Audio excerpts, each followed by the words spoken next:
Jesus calls Matthew to be his disciple.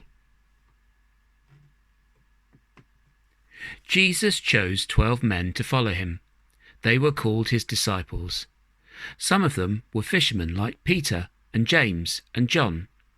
They were just ordinary men who travelled with Jesus and saw all the wonderful things he did.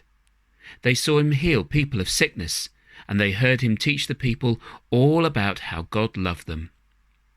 One day, Jesus and his disciples went to the town of Capernaum. In the market square, they saw a man sitting at a booth collecting money from other people. His name was Matthew, and he was a tax collector.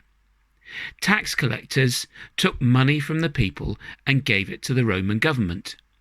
People didn't like the tax collectors because they made the people pay more money for their taxes than they should have, which they weren't supposed to do. And then they kept the extra money for themselves. Jesus knew that most people didn't like the tax collectors.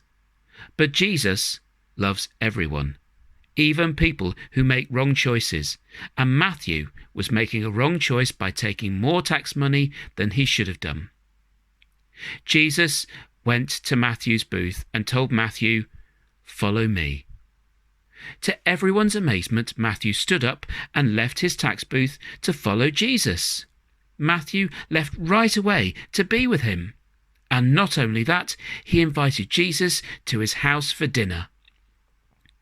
Matthew also invited some of his friends to his house. Some of the people that saw Jesus with Matthew and his friends couldn't believe that Jesus was with him. They asked the disciples, "Why is Jesus eating with people like Matthew? He is a tax collector and a sinner." But Jesus heard them and said that he came to help the sinners. Jesus loves everyone.